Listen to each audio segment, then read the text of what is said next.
လေရင်ကြီးတွေဆင်းသက်တဲ့အခါ brake တစ်ခုတည်းနဲ့မလုံလောက်ဘူးဆိုတာသင်ယုံကြည်နိုင်ပါလားတကယ်တော့လေရင်တစ်စင်းမှာ brake စနစ်တွေအများကြီးရှိပါတယ်ပထမဆုံးကတော့ main wheel braking system ပါ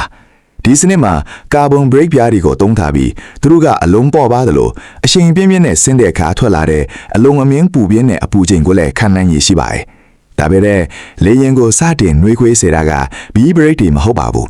လေရင်ပြီးတွေပြေးလမ်းပေါ်ထိတာနဲ့တောင်ပံပေါ်က spoilers တွေပွင့်လာပါတယ်သူတို့ရဲ့တာဝန်က